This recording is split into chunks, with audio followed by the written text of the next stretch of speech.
now picking up some details of what has happened at the CWC meet and what really has been said by Sonia Gandhi during the meeting, once again pointing out certain questions towards the government on the economic situation in the country, the COVID pandemic, India's fight against the pandemic, and also the situation at the LAC.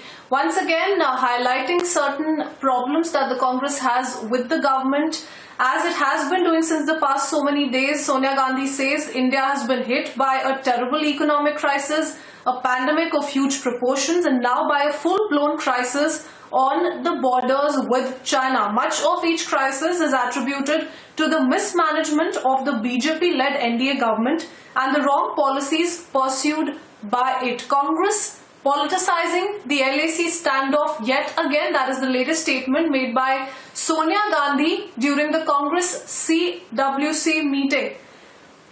Remember how just yesterday we'd broken down details of what was said by former Prime Minister Manmohan Singh as well, wherein he'd questioned the Prime Minister, also said that, one must not misunderstand or rather substitute mismanagement for diplomacy. So those kind of statements that have really been coming from the Congress party. Aishwarya Kapoor, our political editor, joining us with more details. Aishwarya, yesterday we had Manmohan Singh.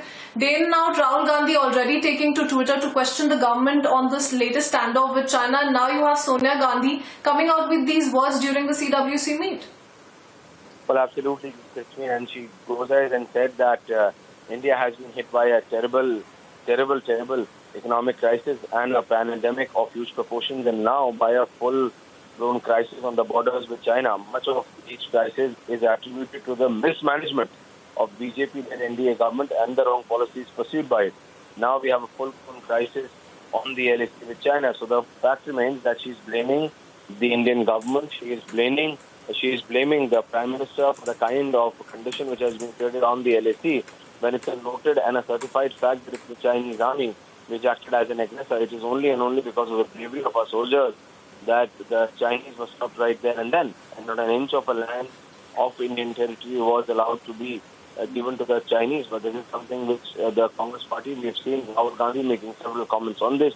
Now, yesterday we had the former Prime Minister Manmohan Singh commenting on it, and now you have the former UPA chairperson who was also present in that picture when Rahul Gandhi, as the General Secretary of the Congress party, was signing a contract with the Communist Party of China. So the fact remains that now Sonia Gandhi is once again coming out in the defense of the Chinese and then against the Indian government. And that's the irony. They're just not able to understand where does the Congress party stand. What is the Congress party's thought process on this regard? Why are you towing the line of the Chinese? Why are you towing the Beijing line? Why are you not standing shoulder to shoulder with your soldiers? Why are you not standing shoulder to shoulder with your government? You want to question on their decisions, no question. But when it comes down to international factors, when it comes down to India versus any other country, you have to stand by India. You have to stand by your people. It is the people of India which have allowed the Congress party to rule this country for more than 50 years. And this is how Congress party reacts to it. This is what Congress party does. This is what the former UPA chairperson and now the present Congress president does. You tow the people. Oh yes, once again alleging mismanagement on part of the NDA. Congress once again pointing certain questions but unable to understand that in pointing out those questions at the ruling dispensation, it is also once again questioning the forces time and again, questioning their capabilities. Many thanks, Aishwarya. We leave it at that, but we'll come back to you for more after a short break.